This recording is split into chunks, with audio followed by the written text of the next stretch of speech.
Donc bonjour, moi c'est Éloi, directeur artistique au studio onirique sur le jeu Triptyque. Mon collègue avec moi c'est Prévis, directeur d'intégration sur le jeu Triptyque. Et nous sommes aujourd'hui réunis pour vous présenter comment nous avons réalisé notre jeu. En plus de nous deux, nous avions eu deux autres coéquipiers qui nous ont aidés à réaliser tout ce projet.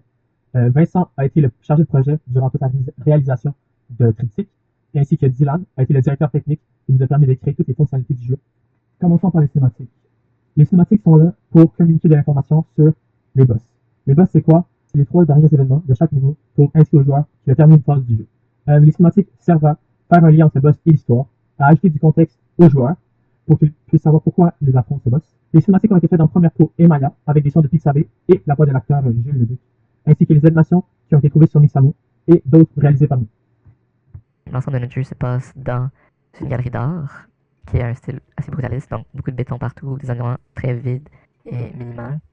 Et ensuite, pour sortir un peu de cette architecture brutaliste-là, au cours des trois différentes parties du jeu, les trois actes, on a ajouté un shader qui fait en sorte que tous les murs ont l'impression d'avoir été peints comme des coups de pinceau. Et plus on avance dans le jeu, plus ça devient intense et vraiment bizarre et désorientant. Le style visuel, c'est assez réaliste pour bien immerser les joueurs dans le style du jeu. On fait ça aussi pour montrer un peu visuellement l'état mental du personnage dans le jeu. Donc, plus il avance dans la galerie d'art, plus il devient un peu fou. Les pièces du musée sont simples et minimalistes pour représenter une galerie d'art et un musée. Les visuels sont réalistes pour immerger le joueur dans l'histoire, pour qu'il puisse s'imprégner, pour qu'il puisse la comprendre et voir une réalité qui pourrait exister dans la vraie vie. Par contre, on a certains éléments qui sont stylisés, comme les boss, pour créer un contraste entre l'imagination du personnage principal et de la réalité. Et durant tout le jeu, on réutilise les mêmes éléments pour perturber les joueurs avec quelques changements, comme par exemple le shader qui s'applique sur les murs pour changer un peu la texture et rajouter un peu de la perturbation sur le visuel des éléments. Donc, au travers de notre jeu, on s'est beaucoup amusé avec l'aspect des lumières. Donc, au courant des trois parties du jeu, on a un environnement lumineux très différent. Donc, dans le premier acte, on a quelque chose beaucoup plus d'une teinte orangée, l'éclairage ambiant, qui est quelque chose de très chaud et assez confortable, même si on est dans une pièce nouvelle et mystérieuse. Ensuite, quand on arrive au deuxième acte, on change complètement l'ambiance lumineuse vers quelque chose de beaucoup plus froid, donc dans des teintes de bleu, qui varient sur plusieurs teintes de bleu. Et ensuite, dans le troisième acte, on va complètement à l'opposé de ça, dans des teintes de vert, pour essayer de montrer la folie qui commence à avancer dans la tête du personnage et de l'histoire. Et il y a quelques exceptions à tout ça. Souvent, lors des boss, en fait, pendant Big Mike, les lumières vont passer de blanc au rouge pour montrer certaines mécaniques du jeu. Et ensuite, pendant la mer, il n'y a presque pas de lumière du tout, même que le joueur doit se déplacer avec une lampe torche pour voir ce qu'il y a devant lui. Avec la mer aussi, les lumières ils clignotent pour vraiment un peu faire peur, pour essayer de traumatiser le joueur, pour acheter du stress, pour le perturber, la panique aussi, pour faire en sorte que de nouvelles émotions arrivent dans la pensée du joueur.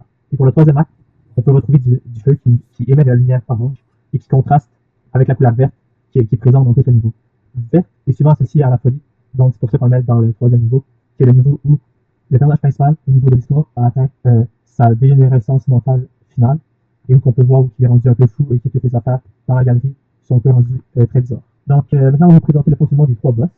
Le premier boss, c'est Big Mac, un joueur de football qui a intimidé le personnage principal lors de son enfance. Pour le fonctionnement de Big Mac, quand les lumières sont blanches, le joueur peut se déplacer dans le niveau sans risquer de se faire attaquer.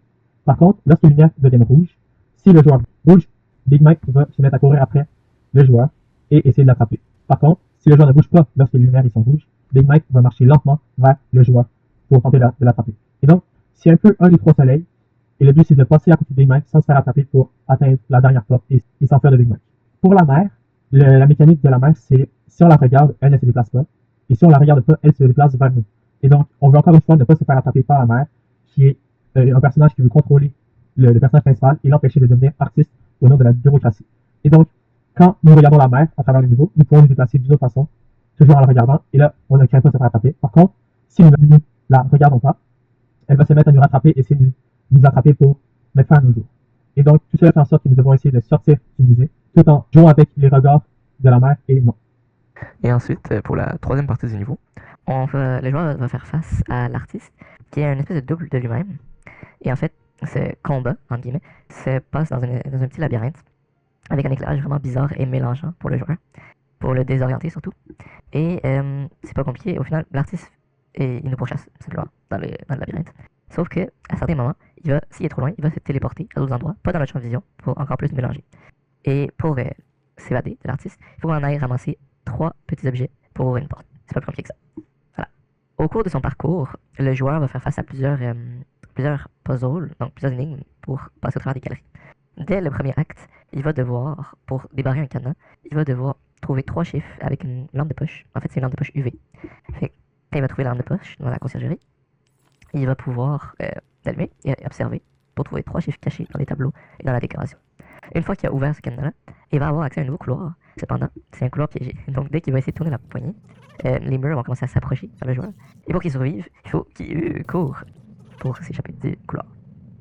Ça fait les mécaniques pour le premier acte. Ensuite, dans la deuxième partie du jeu, le joueur va rentrer à un moment donné dans une salle où il y a 4 piliers qui vont commencer à s'enfoncer dans le sol. Et en gros, le joueur doit trouver 4 objets, il y a des runes qu'on appelle, avec des petits symboles étranges dessus. Mais en fait, ces symboles-là, on les retrouve aussi sur les peintures dans la pièce où les piliers tombent. Et le joueur doit décoder les symboles et les placer, les 4 objets sur les 4 bons piliers. Et une fois que c'est fait, la porte s'ouvre et on peut passer à la prochaine galerie. D'autres énigmes que le joueur va faire face dans la deuxième partie du jeu, c'est contre son combat contre la mer, où est-ce que le joueur, il va rencontrer, en fait, il va faire face à plusieurs fois des portes qui sont présentes, mais quand on arrête de les regarder, ils s'en vont. Donc là, on a le passage. Et si on arrête de les regarder une seconde fois, en fait, ils redeviennent solides. Donc c'est un jeu de regard qui devient très intéressant avec la mécanique de notre boss. Aussi, à la fin du combat contre la mer, on a une espèce de couloir que, tant qu'on le regarde, tant qu'on le fixe, il va continuer de reculer. Et puisqu'il fait noir tout autour, eh bien, c'est très dur de s'en rendre compte.